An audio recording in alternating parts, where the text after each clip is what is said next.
We're back in Revelation chapter 10 this morning for Sunday school. Starting a new book, so I think both of you guys that's here has already got your copy.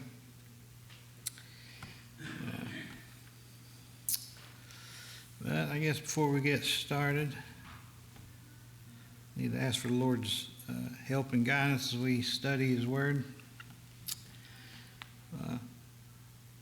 So, Paul, would you care to ask the Lord's blessing on the lesson this morning?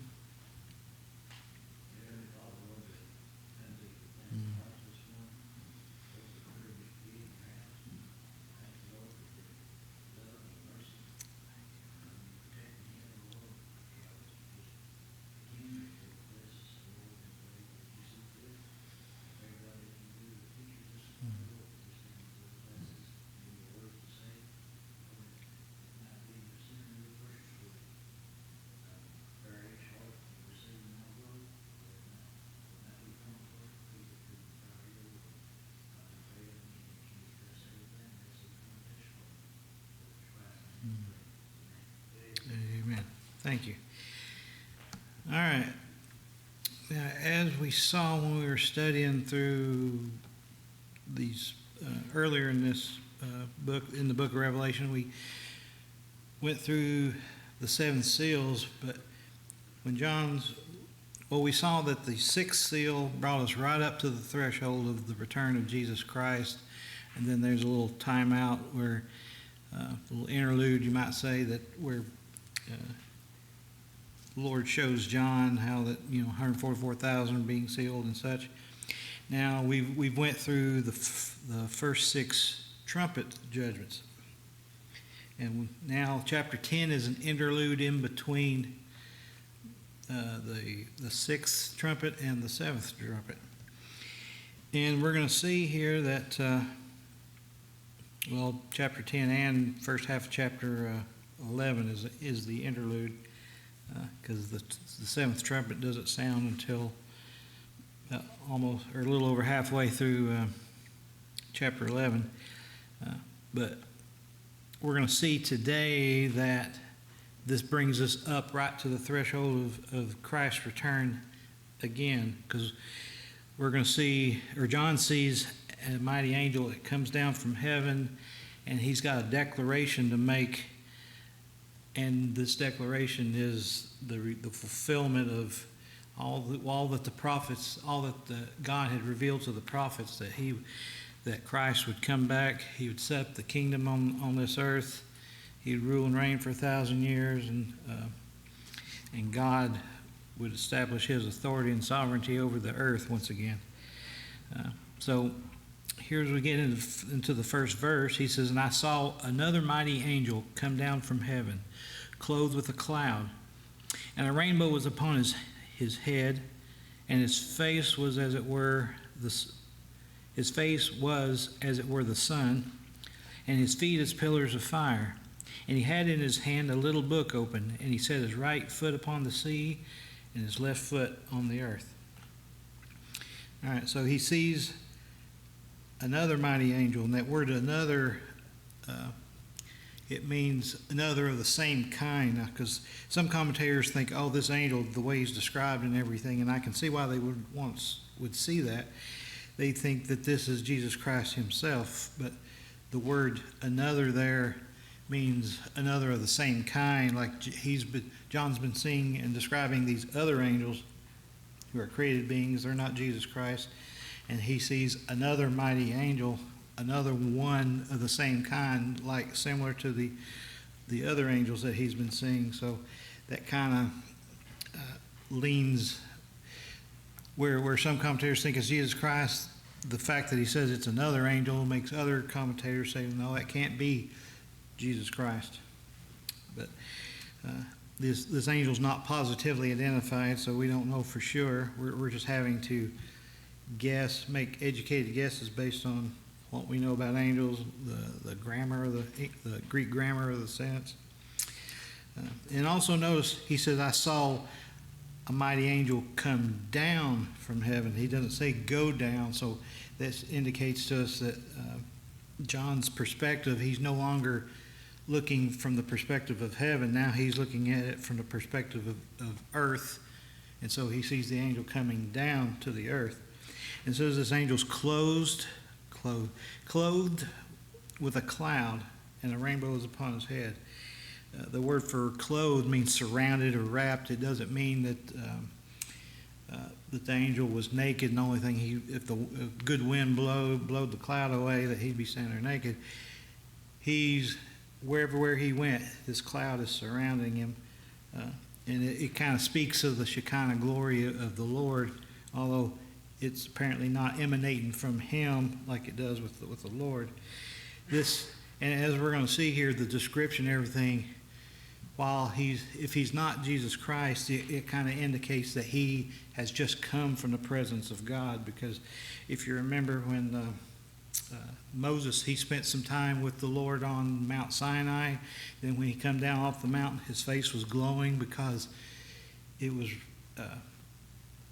his face had, I guess, been exposed to the glory of God, and so for temporarily his face glowed.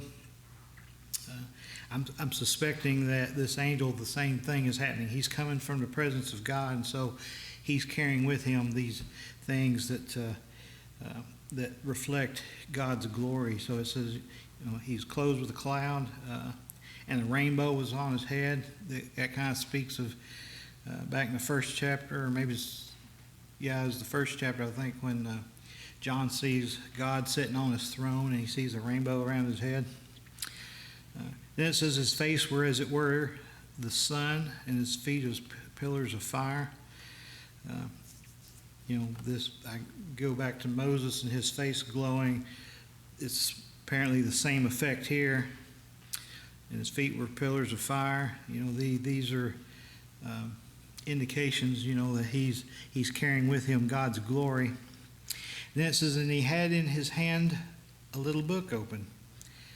Now, what book is this? Some commentators have tried to say, well, that's probably the seven-sealed book that God was holding in his hand, to start with.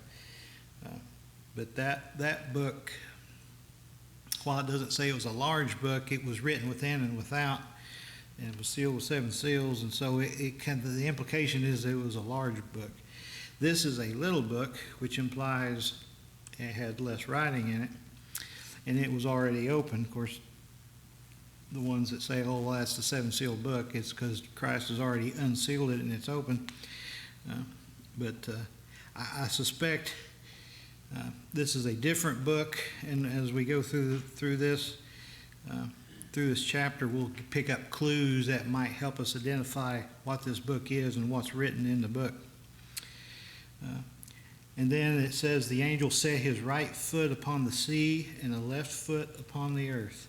So when he comes down, he takes a stance where he's straddling both land and sea. And the fact that he does that kind of tells us two things.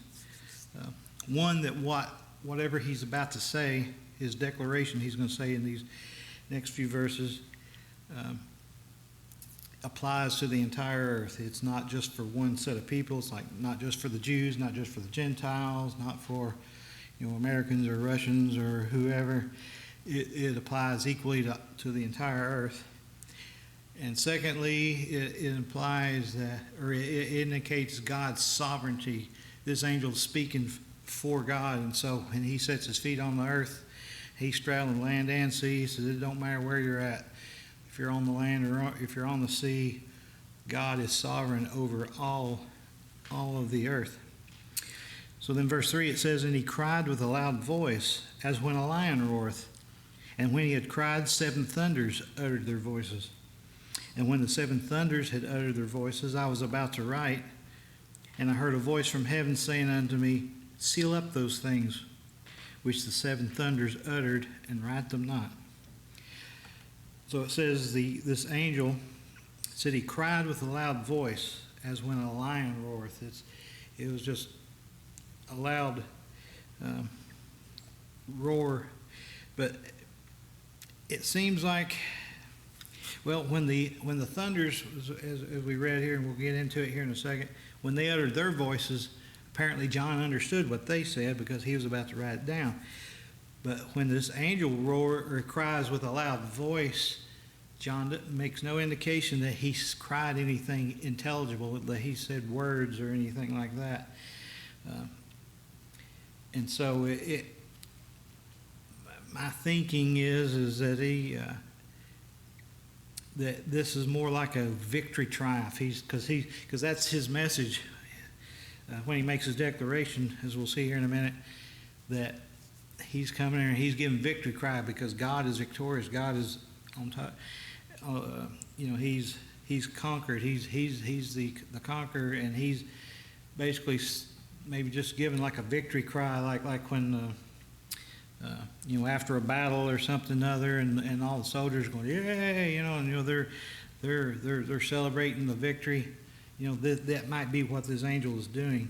But when this angel does it, there's a response. It says, and when he had cried, 7 thunders uttered their voices.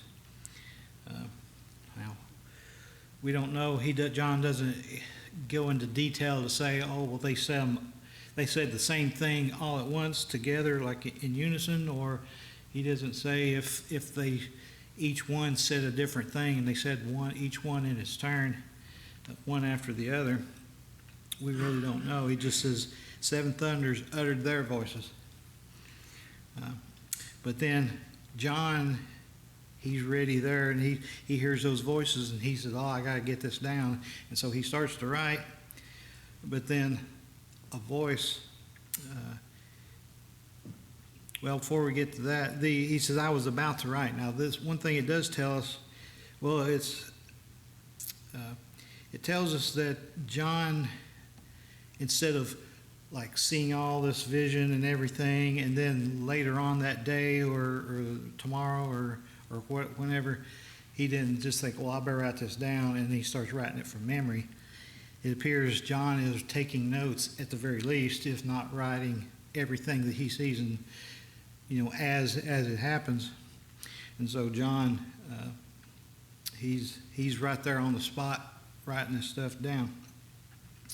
But he hears the voice from heaven saying unto me, to seal up those things which the 7 thunders uttered, and write them not.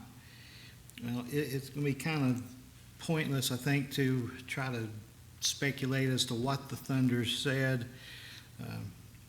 My guess is it's something that maybe the thunders uttered names and places and dates that God did not see fit to let us know about, because that might alter the course of history and such. But it's really pointless to try to speculate really what did the thunders say. But God saw fit that even though John was able to hear it, he wasn't allowed to write it down, because God did not want humanity to know what the content of what they said, because apparently that knowledge would do more harm than good. And so John takes this to his grave, apparently. And it may not have meant anything to him without the context of knowing, future events or knowing, the things that we know now. So then, verse 5. It says, and the angel which I saw stand upon the sea and upon the earth lifted up his hand to heaven, and sware by him that liveth for ever and ever, who created heaven and all the things that therein are, and the earth and all the things that therein are, and the sea and the things which are therein, that there should be time no longer. So it says the angel that he saw standing on the land and on the sea, or on the sea and on the earth, John's attention goes back to that angel, because he sees the angel raise his hand raise his hand to heaven, and it says, and he sware by him who liveth forever and ever. This angel is swearing, not cussing as we like to say here in the South. He's not swearing in that sense of using foul language. He swears by God himself, because whenever you swear, that's like you're saying, look, I'm telling you this, but if you don't believe me, I'm appealing to somebody else greater than me to back me up. And he's swearing by God himself, and he describes him as, let me find it again, I lost my place. Him that liveth forever and ever, the eternal God, and it says he created heaven and all the things that are in them, the earth, everything that's in them, and the sea, everything that's within them, all of his creation. And swearing, it was a common thing back then like that. In Hebrews 6, verses 13 and 16, God swears, because Hebrews 6:13 says, "For when God made promise to Abraham, because he could swear by no greater, he swore by himself. For men verily swear by the greater, and for an oath of confirmation, and an oath for confirmation is to them an end of all strife." So the writer of Hebrews is saying, when you swear by somebody greater than you, so that they can back up what you said to. And he says, and he calls it an oath of confirmation. And he says that's an end of all strife, because that should basically settle things. Now Daniel sees an angel do the same thing as John sees this angel do. In Daniel 12:7 it says, "And I heard the man clothed in linen,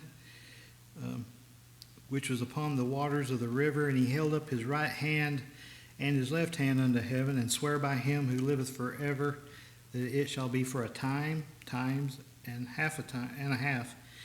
And when he shall have accomplished to scatter the power of the holy people, all these things shall be finished." And so an angel apparently that Daniel saw in his vision there in Daniel 12 also swear that by God, God backing him up and bearing witness that what he's saying is true, that these things are going to be happening. In this case, it was for a time, times, and basically 3.5 years. All right, so let's see. But his statement, well, the first part of his statement was, he says, he swears by God in heaven and lives forever, who made heaven, earth, and sea, and everything that's in them. He says that there should be time no longer. Now, he doesn't mean that the clock is just suddenly going to stop ticking and suddenly, time doesn't exist anymore. He's essentially saying there'll be no more delay, or he's saying time is up. We've been counting off the time until when Christ is going to return, when he's going to set up his kingdom. And he says, look, time is up. Time's up for Satan and rebellious humanity, those that they've been allowed to run their course here on earth. Now it's time for God to step in. And so he's saying there should be time no longer, as in no more delay. Time is up. It is time for him time for them to step aside. And then he continues his declaration in verse 7. He says, "But in the days of the voice of the seventh angel, when he shall begin to sound, the mystery of God should be finished, as he hath declared to his servants the prophets." So the angel is declaring that, up till now, you've had 6 trumpets that have sounded. The seventh one has not yet sounded. But here the angel is saying, in the days of the voice of the seventh angel, when that seventh angel sounds his trumpet, something's going to happen. It says, when he shall begin to sound, the mystery of God should be finished. In Scripture, a mystery is not like a puzzle that you have to figure out. And if you're really smart, then you can figure it out. That's not what a mystery in the Bible is. Biblical mysteries are something that God has had in his mind all along, but at a certain point in time, he chooses to reveal that to his people. Because these mysteries in the Bible are not to confuse God's people, but it's truths that he reveals when the time is right. All right, so what is the mystery of God? Well, the first clue we got here is he says the mystery of God should be finished as he hath declared to the servants the prophets. So it's something that God has already been revealing through his prophets. So, and if you look, I guess do a survey or inventory of the Old Testament prophecies, really there might be a few exceptions that I'm not thinking of, but I think the bulk of the prophecies that still remain to be fulfilled are concerning the day of the Lord, when Christ is going to return, when he sets up the kingdom on this earth, and he restores Israel back to the land, and Jesus Christ is going to reign over the entire world for a time of righteousness and peace, for 1,000 years. And this idea is also the central theme of the book of Revelation, because if you remember at the very first verse, it says the revelation of Jesus Christ, and that word revelation, it's apocalypsis, which is where we actually apocalypsis. It's where we get our word apocalypse, but it actually means revealing or the manifestation of something or the appearing. And so it seems like, best I can tell, that the mystery of God is that Jesus Christ is returning. He's going to set up his kingdom. He's going to rule and reign for 1,000 years, and all the promises and all the prophecies that relate to that. Him restoring Israel to the land, and he's going to watch over them and shepherd them, and he's going to take care of them and prosper them. All that, it falls under the umbrella of the mystery of God. And so then we come to verse 8.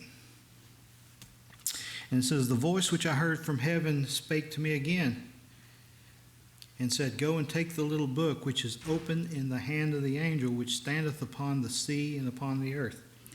And I went to the angel and said unto him, Give me the little book. And he said unto me, Take it and eat it up, and it shall make thy belly bitter, but it shall be sweet it shall be in thy mouth sweet as honey." So the same voice that told him, don't write what the thunders say, seal it up, that's something that doesn't need to be revealed. That same voice now tells John, and presumably that voice is God's, tells him to go to this angel that has the book in his hand, the little book. It says, and go and take the book from him. And so John obeys. He goes to the angel, asks for the book, and the angel tells him, "Look, you need to eat this book, and it's going to be sweet in your mouth. It's going to upset your stomach." So John obeys, and just like the angel said, it's sweet in his mouth, but it's bitter in his belly. And the contents of this book, I think from the context of this, and in verse 11 here, as we'll see here in a moment, that it kind of implies that the content of this book is basically the angel's declaration, but maybe in more greater detail. But it's that God is time is up for mankind, time is up for Satan, and God's going to set up his kingdom, and he's going to take over and be in charge again, exercise his sovereignty over the world. And so when John takes the book and eats it, when we think about, the Lord coming back and saying, yes, finally, there'll be righteousness on this earth instead of all the sin and all the violence and all the stuff that we read about in the news and we see in this earth, that's sweet to us. That's sweet in our mouth. But there's another side of the coin. After we've consumed that sweetness, it comes at a price. It comes at the price of the judgment of people that we know out there in the world that we come in contact with every day, and they don't know Jesus Christ, and so they are going to be coming under the judgment of God, and that's a bitter. That's the bitter side of it. it's sweet knowing that Christ is coming, that God's sovereign, that He's going to be in control. But knowing that there's going to be countless millions of people that are going to die and go to hell and be under the judgment of God, that should be a bitter pill to us. That it should upset be bitter to our belly. That because it's a double-sided coin. You can't have it both ways. I mean you have to. Rephrase that. You have to accept that there's both sides of that coin. You can't have it and say, "Oh, with God's just all love and all sweetness," and ignore His holiness and His judgment that's coming. And so John experiences that, I guess, in a figure here as he eats the book, and it tastes sweet to him, but the contents of it, the judgment of God is upsetting to his stomach. And so then the angel gives him one last statement here. He says, "And he said unto me, Thou must prophesy again before many peoples and nations and tongues and kings." The angel's telling John, he says, "Look, your ministry's not over.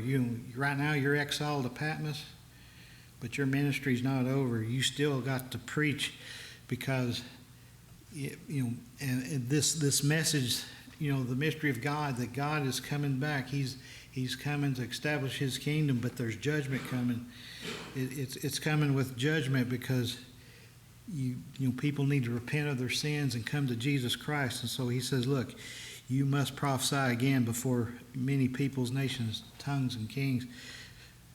And John, according to tradition, John is later freed from Patmos, and he returns to Ephesus, where he ministers there until his death. So it's perhaps in his time after Patmos that John's able to. I'm sure he probably writes more. He's able to preach more, and so that's apparently how this is being fulfilled, or my interpretation is that. Through that, John is fulfilling what the angel said, and says, "Look, you still must prophesy again before many peoples, nations, and tongues and kings. Your job's not finished, and really until the Lord comes back, our job's not finished.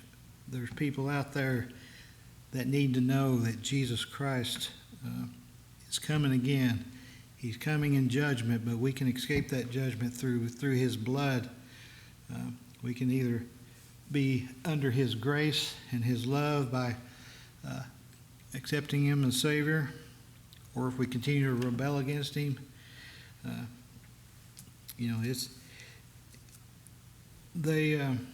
people can pull their wool over the eyes of like law enforcement or government officials or something, and get by. Kids can kind of sneak around and get by their parents' rules and stuff, but that's not true with God. God's going to hold every man accountable, for their sins that's not under the blood. And so we've got to tell them that, that Christ is coming, that they can escape that judgment, because they need to come to Jesus Christ and have their sins washed away. All right, so next week, I'm actually finishing early. Of course, there's only 11 verses here, but we're going to be in chapter 11 next time. And oddly enough, our book actually skips over the seventh trumpet. But I might be able to touch on it next week. But next week, chapter 11, we'll study on the two witnesses. That there's a lot of debate on who the two witnesses are. But I guess until then, if you're watching this on Facebook, stay tuned for the worship service here shortly, at the top of the hour. All right, thank you.